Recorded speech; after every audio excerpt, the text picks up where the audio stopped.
بسم اللہ الرحمن الرحیم۔ آئیے آج آپ کو قرض کی ادائیگی کی دعا بتاتے چلیں۔ اگر آپ کے اوپر بے حساب قرض ہے تو آپ ایک مرتبہ اس دعا کو پڑھ لیں، انشاءاللہ العزیز قرض کی ادائیگی کے اسباب پیدا ہو جائیں گے۔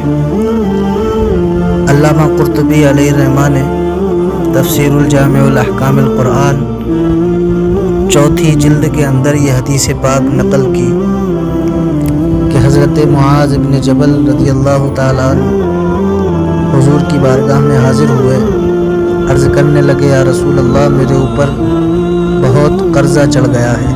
حضور نے فرمایا معاذ تم چاہتے ہو کہ اللہ تعالیٰ تمہارے قرض کی ادائیگی کی کوئی صورت بنا دے؟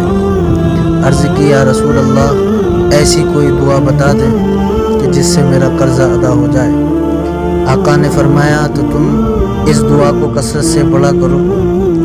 سورہ آل عمران 26-27 آیت۔ بسم اللہ الرحمن الرحیم۔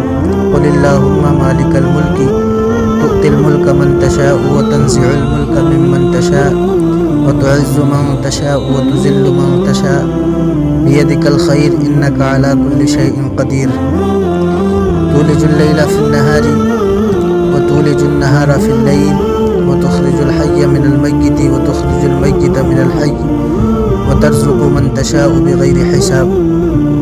یہاں تک پڑھنے کے بعد آخر میں یہ ملا لیں رحمان الدنیا والآخرۃ ورحیمہما تعطی منہما من تشاء وتمنع منہما من تشاء اقضی عنی دینی۔ فرمایا کہ اگر تمہارے ذمے زمین کے برابر بھی سونا قرض ہو تو اللہ تعالیٰ اس کی ادائیگی کی سبیل پیدا فرما دے گا۔